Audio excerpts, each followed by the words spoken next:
Hello అండి, నా పేరు డాక్టర్ కారెడ్డి శ్రీధర్ రెడ్డి. నేను general laparoscopic surgeon and stapler specialist. ఈరోజు చూసుకుంటే కనుక జనాల్లో అంటే ప్రజల్లో పేషెంట్స్లో ఈ కాన్స్టిపేషన్ ఇష్యూస్ అనేవి చాలా విపరీతంగా పెరిగినాయి. దీనికి చాలా రకాల కారణాలు ఉన్నాయి. ఇంప్రాపర్ ఫుడ్ కావచ్చు, ఆన్ టైం ఫుడ్ తినకపోవచ్చు, లేకపోతే ఈ మధ్యన తినే అవుట్ సైడ్ ఫుడ్ ఎక్కువ కావడం వల్ల, పీచు పదార్థం తక్కువ చేయడం వల్ల, టైంకి వాటర్ తీసుకోకపోవడము, ఫుడ్ తినకపోవడం, ఇవన్నిటి వలన మలబద్ధకం అనే ఇష్యూస్ చాలా జరుగుతున్నాయి. మలబద్ధకం వల్ల వచ్చే కాంప్లికేషన్స్ ఏంటి, అసలు ఈ ఫిషర్ అంటే ఏంటి, ఈ ఫిస్టులా అంటే ఏంటి, పైల్స్ అంటే ఏంటనేది ఈ వీడియోలో తెలుసుకుందాం. సో ఎప్పుడైతే మోషన్ ఫ్రీగా పోవాలి అంటే మనకు ముఖ్యంగా రెండు పదార్థాలు ఇంపార్టెంట్. ఒకటి బాడీకి, ఒకటి వాటర్ కంటెంట్, ఒకటి రెండోది పీచు పదార్థాలు. సో ఈ పీచు పదార్థాలు అంటే ఈ ఫ్రూట్స్ కావచ్చు, ఆకుకూరలు కావచ్చు, ఇట్లాంటి దానిలో పీచు పదార్థాలు ఎక్కువ ఉంటాయి. ఇప్పుడు ఈ నాన్ వెజ్ ఎక్కువ తినడం వల్ల, లేకుంటే బిర్యానీ ఎక్కువ తినడం వల్ల, డాల్డా ఫుడ్ తినడం వల్ల, ఆయిల్ ఫుడ్ తినడం వల్ల, ఫ్రైస్ తినడం వల్ల వాళ్ళకి ఎక్కువ వాటర్ అబ్జార్బ్ అయిపోతుంది. సో ఈ వాటర్ కంటెంట్ తగ్గే వరకు ఆ మోషన్ ఏదైతే ఉందో హార్డ్గా ఫామ్ అవుతుంది. హార్డ్గా ఫామ్ అయినది స్లోగా మూవ్ అవుతుంటుంది. పెద్ద పేగుల్లో స్లోగా మూవ్ అయ్యి కిందికి వచ్చిన తర్వాత అది హార్డ్ అయిపోవడం వల్ల ఈ హార్డ్ మోషన్ని బయటికి పంపడానికి విపరీతంగా ముక్కడం స్టార్ట్ చేస్తుంటారు. గంటలు కమ్మోడు మీద కూర్చుంటుంటారు, బాత్రూంలో కూర్చుంటుంటారు, టాయిలెట్లో కూర్చుంటుంటారు. సో దీనివల్ల ఏమవుతుందంటే హార్డ్గా ముక్కడం వల్ల ఆ ఏరియాలో ఉన్న యానల్ కెనాల్లో ఉన్న మ్యూకోజా అంటే లైన్ ఏదైతే ఉంటుందో, చర్మం ఏదైతే ఉంటుందో ఆ చర్మం చిట్లిపోవడం జరుగుతుంటుంది. సో ఇట్లా చిట్లిపోవడాన్నే మనము ఫిషర్ అని పిలుస్తూ ఉంటాం. ఈ ఫిషర్లో కష్టాలు ఏముంటాయి అంటే విపరీతమైన మంట, నొప్పి ఉంటుంది. అంతేకాకుండా చాలా మటుకు చూసుకుంటే కనుక 90% పేషెంట్స్కి రక్తం కూడా పడుతూ ఉంటుంది. ఈ రక్తం కూడా కొందరికి ఎలా అంటే మొత్తం మోషన్ అయిపోయిన తర్వాత కమోడంతా చిట్లినట్టుగా, మొత్తం వర్షం పడ్డట్టుగా ఆ రకంగా పడుతూ ఉంటుంది.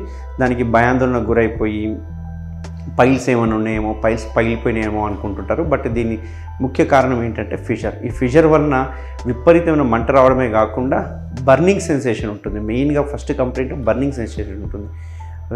ఒకసారి మోషన్ పాస్ అయిన తర్వాత ఆ ఏరియాలో ఒక రకమైన మంట, ఒక రకమైన నొప్పి, కూర్చోడానికి రాదు. ఏది చేసినా కానీ అదే ఆలోచన అక్కడికే వెళ్తుంది. ఈవెన్ స్పింక్టర్ ఏదైతే ఉందో అక్కడ మనకు పట్టుకొని మలద్వారం దగ్గర పట్టుకొని వదిలినట్టు చేసినప్పుడు విపరీతమైన నొప్పి. వీళ్ళు నెక్స్ట్ డే మోషన్ పోవాలంటే కళ్ళలో నీళ్ళు తిరుగుతుంటాయి.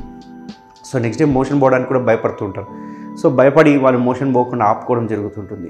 ఎందుకంటే ఆ నొప్పి మళ్ళీ వస్తుందేమో, మళ్ళీ మోషన్ పోతే మళ్ళీ రక్తం పడుతుందేమో అనే భయంతో వాళ్ళు మోషన్ కూడా ఆపుకుంటుంటారు. ఇట్లా ఆపుకోవడం వల్ల అందులో ఉన్న మోషన్లో ఉన్న వాటరు అబ్జార్బ్ అయిపోయి ఇంకా హార్డ్గా ఫామ్ కావడం స్టార్ట్ అవుతుంది అన్నట్టు. ఇట్లా ఫామ్ అయిన స్టూల్స్ ఎప్పటికైనా సరే బయటికి పంపాలి కాబట్టి మనం గట్టిగా ముక్కినప్పుడు కట్ అయిన చోట మళ్ళీ కట్ అవ్వడం అనేది జరుగుతుంది.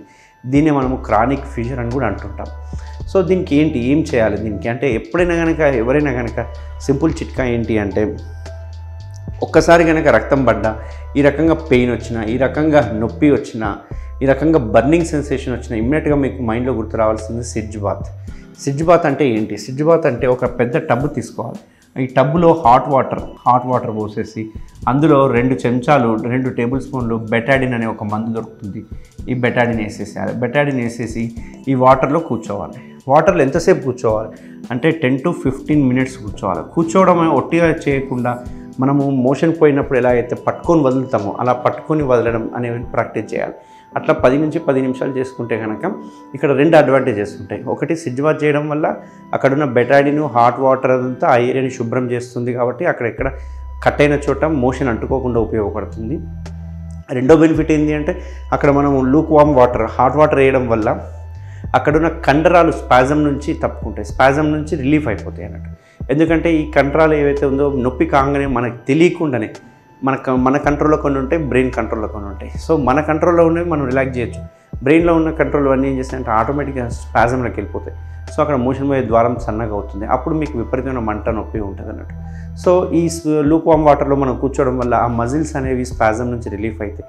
దీనివల్ల మోషన్ ఫ్రీగా అయ్యే అవకాశం ఉంటుంది. సో ఈ రకమైన సిడ్జ్ బాత్ కనుక మీరు డైలీ 3 to 4 times కనుక చేస్తే మీరు ఫిషర్ నుంచి అరికట్టవచ్చు అండ్ ఫిషర్ బారిన నుంచి మనం బయటపడవచ్చు. సో అయితే ఇది మరి పర్మనెంట్ క్యూర్ అంటే ఇది టెంపరీ క్యూర్. ఎందుకు అంటే మీకు ఇప్పుడు కట్ అయింది కాబట్టి మీకు బర్నింగ్ సెన్సేషన్ వచ్చింది, పెయిన్ వచ్చింది. సో సిడ్జ్ బాత్ కూర్చోగానే అది పోతుంది. మళ్ళీ నెక్స్ట్ డే మోషన్ హార్డ్గా వచ్చింది అనుకోండి, మళ్ళీ కట్ అవుతుంది. సో ఈ సిడ్జ్ బాత్ అనేది కంటిన్యూ చేస్తూ ఉండాలి కొన్ని రోజుల వరకు. మీన్ వైల్ ఈ టైంలో మనము ఏ ఫుడ్ తీసుకుంటే ఫ్రీ మోషన్ అవుతుంది అనేది గమనించుకొని ఏ ఫ్రూట్స్ తీసుకుంటే లేకుంటే ఏ ఫుడ్ తీసుకుంటే మనకు ఫ్రీ మోషన్ అవుతుందో గమనించుకొని దానికి కావాల్సిన కొన్ని సిరప్లు కావచ్చు లేకపోతే పౌడర్స్ కానీ తీసుకోవడం వల్ల ఫ్రీ మోషన్ చేసుకుంటే కనుక ఈ ఫిషర్ నుంచి మనం బయటికి రావచ్చు. అంతేకాకుండా వాటర్ కంటెంట్ కూడా చాలా important. 4 to 5 litres minimum water content అనేది తీసుకోవాలి మోషన్ ఫ్రీగా కావాలంటే. ఈ స్విచ్ బాత్ చేసిన తర్వాత ఆయింట్మెంట్స్ అవైలబుల్గా ఉంటాయి. లోకల్ అనస్థెటిక్ ఆయింట్మెంట్స్ అంటుంటాం, దాన్ని టాపికల్ అనస్థీషియా అంటాం. ఆ టాపికల్ అనస్థీషియాని అప్లై చేసుకోవడం వల్ల ఆ ఏరియాలో మంట కానీ నొప్పి కానీ మనకు 90% కాదు 99% తగ్గే అవకాశాలు ఉన్నాయి. ఈ రకమైన స్విచ్ బాత్ చేయడం వల్ల కొంచెం ఉపయోగం ఉంటుంది. మరి ఇది టెంపరీ క్యూర్. మరి పర్మనెంట్ క్యూర్ ఏంటి? పర్మనెంట్గా ఏం చేస్తే బాగుంటుంది అనుకుంటే కనుక దీనికి లాటరల్ స్పింక్టరాటమీ అని ఒక సర్జరీ చేయొచ్చు. ఈ లాటరల్ స్పింక్టరాటమీలో ఏమవుతుందంటే ఇది మోషన్ పోయే ద్వారము. మామూలుగా యూజువల్గా కట్ అయిన చోట ఇక్కడే ఉంటుంది ఎక్కువ, ఇక్కడ కట్ అయిపోయి ఉంటుంది కాబట్టి ఈ మజిల్స్ అంతా స్పాజంలోకి వెళ్ళిపోయి ఉంటాయి. ఇవి కండరాలు, మోషన్ పోయే చుట్టూ ఉండే కండరాలు. ఈ కండరాలు ఏవైతే ఉన్నాయో చాలా టైట్ అయిపోయి ఉంటాయి కాబట్టి లేజర్ ద్వారా వెళ్ళి ఈ కండరాల్లో కొన్ని కండరాలని మనం కట్ చేయడం జరుగుతుంది. 10 to 20% కండరాలను కట్ చేయడం వల్ల ఆటోమేటిక్గా స్పాజంలో ఉన్న మోషన్ పోయే ద్వారం ఏదైతే ఉందో వెడల్పు అయిపోయి మోషన్ ఫ్రీగా వెళ్ళడానికి ఉపయోగపడుతుంది. సో దీన్నే లాటరల్ స్పింక్టరాటమీ అంటారు. ఇది మన ట్రీట్మెంట్ రేంజ్ హాస్పిటల్లో మనం లేజర్తో చేస్తున్నాం. సో లేజర్ చేయడం వల్ల 2 అడ్వాంటేజ్లు. ఒకటి ప్రిసైజ్ ఉంటుంది, ఎన్ని కండరాలు కట్ చేయాలో అన్ని కండరాలు కట్ చేయడానికి అవకాశం ఉంటుంది. రెండవది ఎటువంటి కోత కుట్లు లేకుండా కేవలం లేజర్ ద్వారా చేయడం జరుగుతుంది. సో ఈ లేజర్ ద్వారా చేయడం వల్ల పేషెంట్ని వితిన్ 6 అవర్స్లో డిశ్చార్జ్ చేయడం జరుగుతుంది. అంతేకాకుండా పేషెంట్కి ఎటువంటి పథ్యం లేదు, ఎటువంటి డ్రెస్సింగ్స్ లేదు, ఎటువంటి కోత కుట్లు లేదు కాబట్టి కంప్లీట్ పెయిన్లెస్ టెక్నిక్. ఇందులో పెయిన్ అనేది ఉండదు. ఇది జస్ట్ ఒక 1 day ప్రొసీజరు, హాఫ్ డేలో ప్రొసీజర్ అయిపోయి వాళ్ళు రికవరీకి వెళ్ళిపోతారు.